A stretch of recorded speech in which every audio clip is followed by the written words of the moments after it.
Hello check hello, थोड़ा ध्यान दीजिएगा।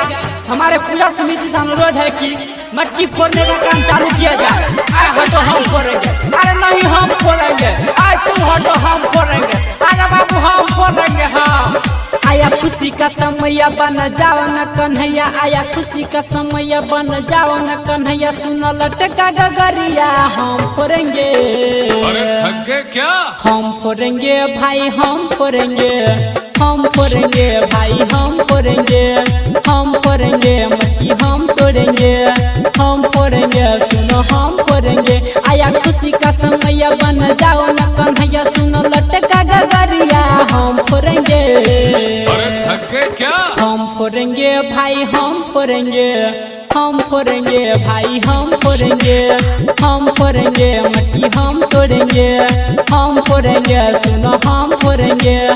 श्री श्री 108 जन्माष्टमी पूजा समिति आप सभी ग्राम वासियों का हार्दिक हार्दिक अभिनंदन करती है और करती रहेगी। आए बाबू धक्का धुक्की मत करो और आराम से फोड़ा फोड़ी का काम चालू रखो। आए बाबू तुम नीचे उतरो, तुम बहुत शरारती है, उतरो। हाथी घोड़ा पाल की जय कन्हैया लाल की, प्रेम से बोलो हो जय नंद लाल की।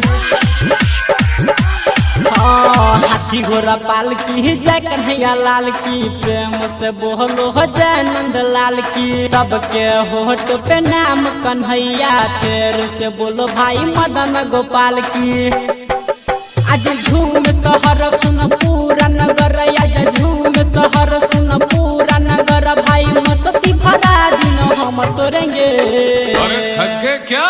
हम फोड़ेंगे भाई हम फोड़ेंगे, हम फोड़ेंगे भाई हम फोड़ेंगे, हम फोड़ेंगे मटकी हम तोड़ेंगे, हम फोड़ेंगे सुनो हम फोड़ेंगे।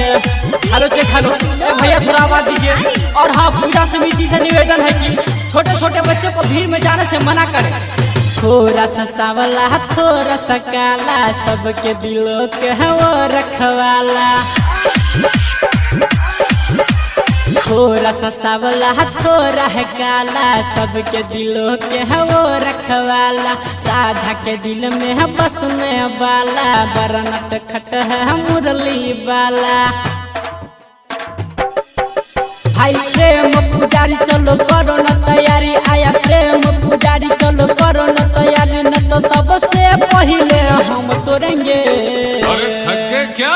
हम फोड़ेंगे भाई हम फोड़ेंगे, हम फोड़ेंगे भाई हम फोड़ेंगे, हम फोड़ेंगे मटकी हम तोड़ेंगे, हम फोड़ेंगे सुनो हम फोड़ेंगे।